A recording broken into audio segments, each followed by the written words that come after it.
Hello YouTube.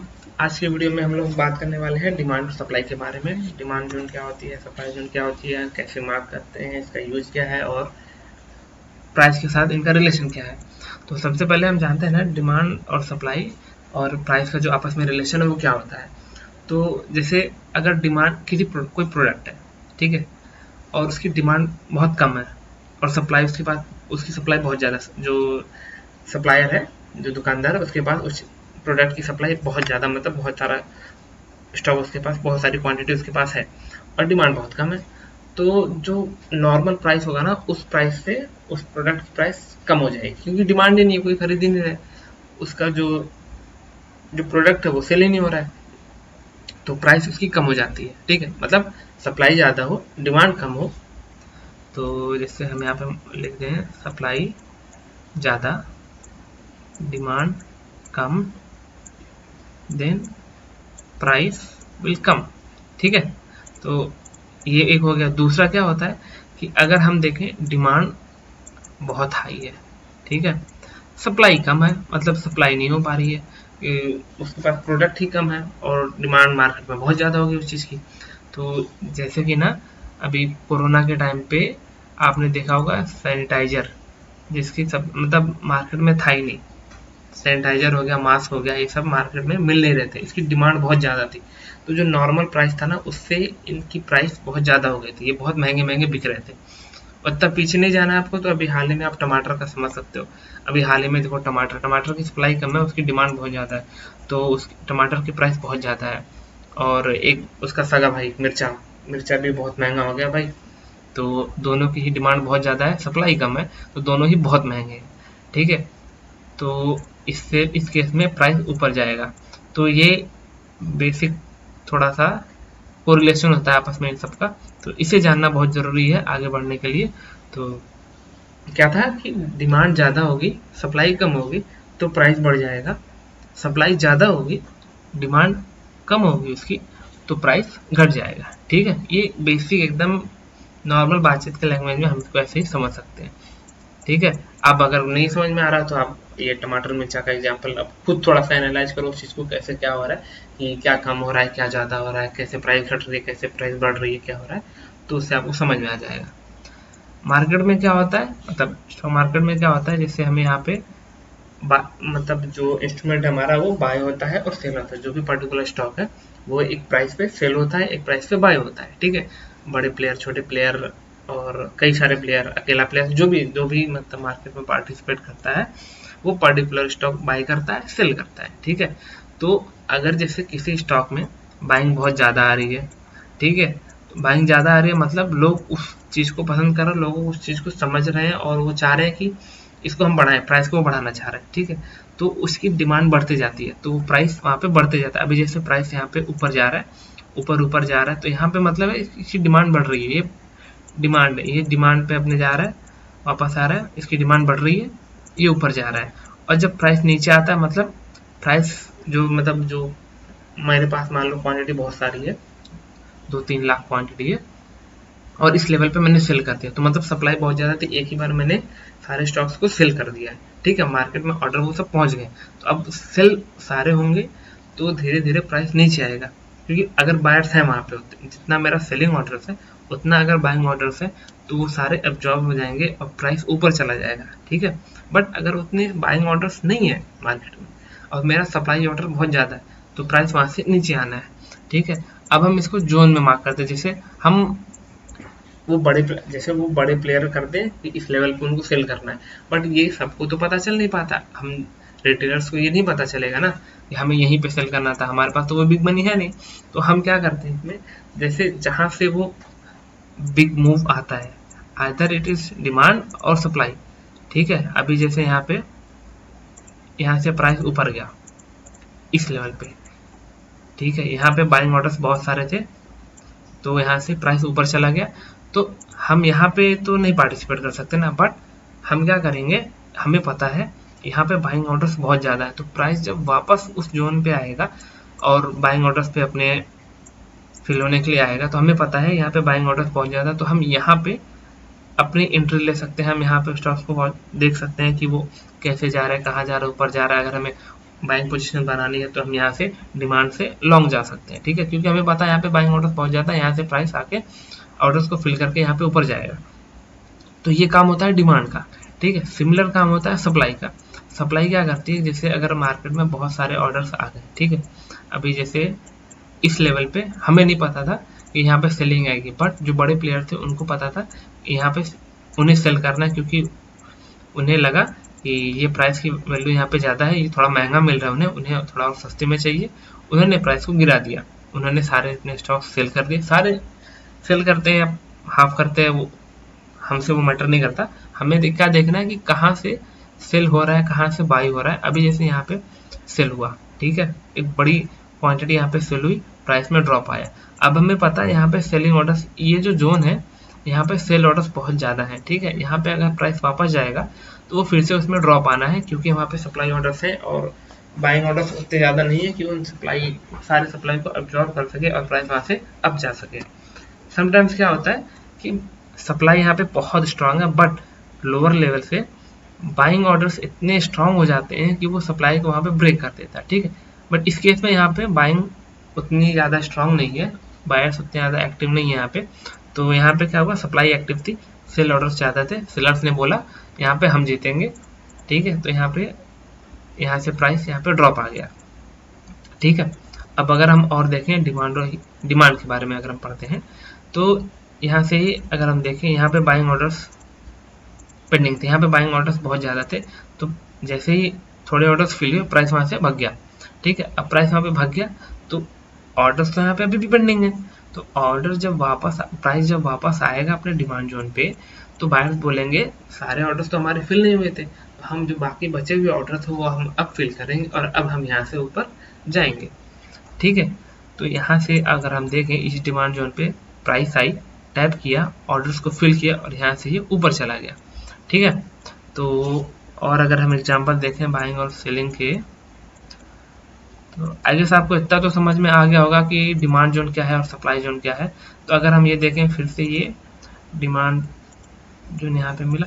और हाँ, demand zone ऐसा नहीं है कि आप बस एक पर्टिकुलर कैंडल बाय कर रहे हो। डिमांड जोन मतलब जोन आपको बाय करना है कि वो कौन सा एरिया है, कौन सा जोन है जहाँ पे बायर्स ने बहुत ज़्यादा मतलब क्वांटिटी में बाय किया है, ठीक है। वहाँ पे बहुत सारे ऑर्डर्स पेंडिंग है, बाइंग ऑर्डर्स पेंडिंग है।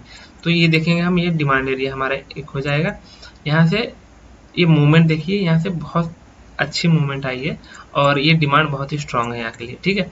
तो जब प्राइस वापस यहाँ पे आएगा टैप करने के लिए, क्योंकि अब डिमांड स्ट्रांग है तो वहाँ से वो मूव कर जाएगा, वो जो पेंडिंग ऑर्डर्स वो वैसे ही रह जाएंगे। तो प्राइस वापस आएगा ऑर्डर्स को फिल करने के लिए। प्राइस यहाँ ये चाहता तो यहाँ से फिल करके यहाँ से चला जाता, बट यहाँ पे क्यों आया, क्योंकि ये जो मूव आया है यहाँ पे बहुत सारे बाइंग ऑर्डर्स अभी भी पेंडिंग है। तो ये अपने बाइंग ऑर्डर्स को फिल करने के लिए प्राइस नीचे आता है, इसने अपने ऑर्डर्स को फिल किया और यहाँ से ये अप मूव यहाँ से इसने दे दिया, ठीक है। तो अगर हम और एग्जांपल देखें,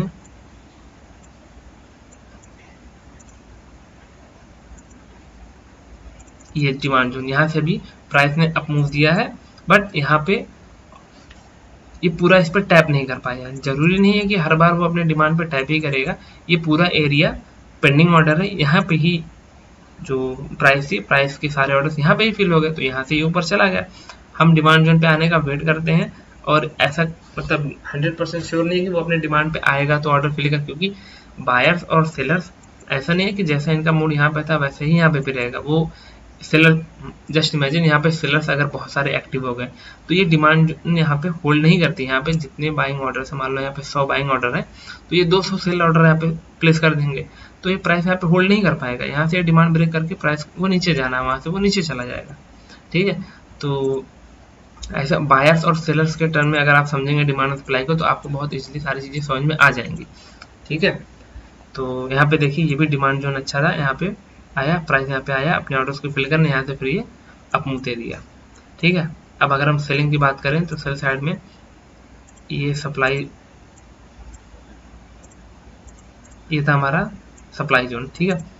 यहाँ से सेलर्स ने प्राइस को गिराया, उन्होंने सेल किया और यहाँ पे सेल ऑर्डर्स अभी पेंडिंग है, जैसे कि हम देख सकते हैं। ये छोटी वाली सप्लाई भी ऑर्डर्स बहुत सारे पेंडिंग थे, तो इसने यहाँ से रिजेक्शन दिया, फिर ये वापस आया प्राइस अपने जो मेन सप्लाई थी वहाँ पे चेक करने ऑर्डर्स अभी बचे हैं या नहीं। तो इसने बोला नहीं नहीं ऑर्डर्स तो अभी बचे हैं, तुम भी थोड़ा सा लेके जाओ। तो यहाँ से प्राइस ने ले लिया ऑर्डर्स और यहाँ से ये चला अपने रास्ते। ठीक है, तो ऐसे ऐसे करते करते अगर हम और भी चार्ट देखेंगे ना, बहुत सारे हमको डिमांड्स और सप्लाई जोन्स मिलेंगे।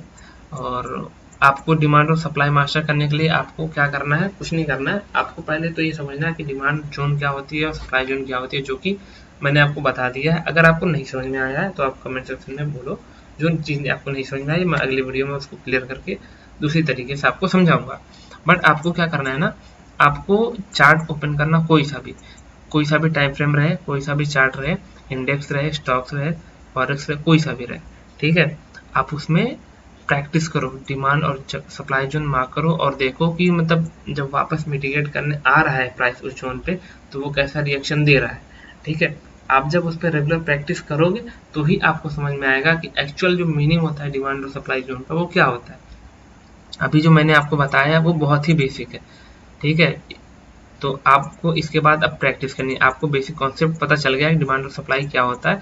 अब आपको चाहिए प्रैक्टिस। आप जितनी प्रैक्टिस करोगे उतने ज़्यादा एक्सपर्ट इसमें बनोगे और जितने अच्छे से आप इसको मास्टर करोगे आपकी ट्रेडिंग में उतना ही ज़्यादा इम्प्रूवमेंट होगा। ठीक है, अभी ये सप्लाई जोन अगर हम देखें तो ये सप्लाई जोन एक क्लियर कैंडल यहाँ पे सप्लाई बनी, यहाँ पे प्राइस ड्रॉप आया, यहाँ से हल्का सा इसने टैप किया, सप्लाई इतनी स्ट्रांग थी कि हल्के से टैप करने पे सडन ड्रॉप आ गया। ठीक है, ये वापस गया, दोबारा टच करने गया, सेलिंग ऑर्डर्स अभी भी पेंडिंग थे वहाँ के। ये जब प्राइस बायर्स ने बोला हम चाह रहे हैं हम ऊपर जाएं, इसने पूरी कोशिश लगाई, कई बार ये ऊपर जाने की कोशिश किया, बस सेलिंग ऑर्डर्स यहाँ पे बहुत सारे थे तो बार बार प्राइस को वो ड्रॉप कर दे रहे थे। ठीक है, यहाँ से भी इसने ट्राई मारा, ऊपर गए, जोन में टैप किया, बट सेल ऑर्डर्स यहाँ पे बहुत हाई थे तो सेलिंग यहाँ पे जीत गई, बायर्स यहाँ पे हार गए फिर से। तो ये प्राइस यहाँ से फिर से डाउनवर्ड डायरेक्शन में मूव करते हुए चली गई। ठीक है, तो अब अगर हम देखें फिर से डिमांड जोन, तो डिमांड जोन यहाँ पे ये हमारा एक डिमांड जोन है। ठीक है, डिमांड जोन यहाँ पे देखेंगे, बाइंग ऑर्डर्स यहाँ पे थे, प्राइस के ऊपर किया, वापस आया, ऑर्डर्स को फिल किया, यहाँ से फिर से अप मूव दे दिया। अब आप बोलोगे डिमांड जोन कहीं कहीं पे मैं एक कैंडल मार्क कर दे रहा हूँ, कहीं कहीं पे पूरा जोन मार्क कर दे रहा हूँ। तो देखो डिमांड जो एरिया होता है ना, ये जोन है, तो ये एरिया है हमारा। ठीक है, आप देखो कहीं कहीं पे अगर मैं मार्क करूँ तो ये पूरा एरिया मेरा डिमांड जोन है। यहाँ से बड़ा मूव आया, वापस आया, ऑर्डर्स को फिल किया, यहाँ से फिर ये चला गया। ठीक है, आपको ये समझना पड़ेगा और ये आपको तभी समझ में आएगा जब आप रेगुलर प्रैक्टिस करोगे इसमें और बहुत सारे चार्ट देखोगे।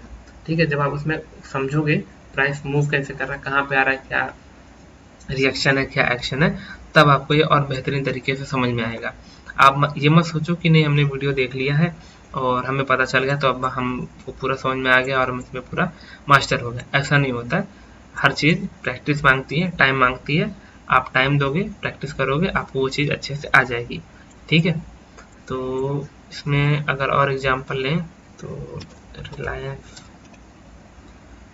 रिलायंस मोटा भाई का स्टॉक है तो इसको तो इग्नोर कर ही नहीं सकते। देखिए डिमांड के बारे में अगर हम बात करें तो ये एरिया है, ये एरिया यहाँ पे है, ये बायर्स यहाँ पे एक्टिव थे, बड़ा मूव आया, वापस जब मिटिगेट करने आया ऑर्डर्स को फिल किया, यहाँ से अप मूव आया, फिर यहाँ पे वापस देखेंगे बायर्स यहाँ पे थे, बायर्स यहाँ पे प्राइस को ऊपर ले गए, ये वापस आए मिटिगेट करने, प्राइस ने अपने ऑर्डर्स को फिल किया, अपना डिमांड जोन मिटिगेट किया और वहाँ से ये अप मूव देते हुए चले गए। और हम अगर सेल साइड में देखेंगे तो यहाँ से ये जो ऑर्डर्स हैं यहाँ पे ये सेलिंग वॉल्यूम से, यहाँ पे सेल ऑर्डर्स थे, ये सेलिंग जोन था, यहाँ पे प्राइस ड्रॉप आया, वापस गया, अपने सेल ऑर्डर्स को फिल किया, वापस ड्रॉप आया। ठीक है, तो अब हम यहाँ पे और नीचे जाएंगे, देखेंगे तो ये जो जोन है हमारा, ये भी एक सप्लाई जोन है। यहाँ पे प्राइस ने इसको ऑर्डर्स को टाइप किया, ऑर्डर्स को फिल किया और सेल ऑर्डर्स एक्टिव हो और यहाँ से प्राइस में ये ड्रॉप आया। और अगर हम देखेंगे तो इस सप्लाई में भी सप्लाई स्ट्रॉन्ग थी तो यहाँ से फिर से सेल ऑर्डर्स एक्टिवेट हुए और वहाँ से प्राइस में ड्रॉप आया। ठीक है, तो ऐसे हम सप्लाई और डिमांड को समझ सकते हैं और इसका कोई और तरीका नहीं है सिवाय प्रैक्टिस के। आप जितनी प्रैक्टिस करोगे उतनी ही जल्दी और उतनी आसानी से आपको समझ में आएगा। बाकी अगर आपको कुछ कॉन्सेप्ट में दिक्कत है, कैसे मार्क करते हैं, कैसे क्या करते हैं, तो आप कमेंट सेक्शन में बताओ। मैं अपने इंस्टाग्राम का लिंक भी दे दूंगा, आप वहाँ पे मेरे को मैसेज कर सकते हो। तो फिर मैं आपको वहाँ पे समझाने की कोशिश करूँगा और अगली वीडियो में मैं कोशिश करूँगा कि किसी और तरीके से आपको समझा सकूँ। ठीक है, अब यहाँ पे देखो ये सप्लाई जोन है यहाँ पे, तो ये सप्लाई जोन था, यहाँ से अपना एक ड्रॉप आया, सेल ऑर्डर्स यहाँ पे थे, प्राइस वहाँ पे गई वापस से, सेल ऑर्डर्स उसने से फिल किया, वहाँ से ये ड्रॉप आया।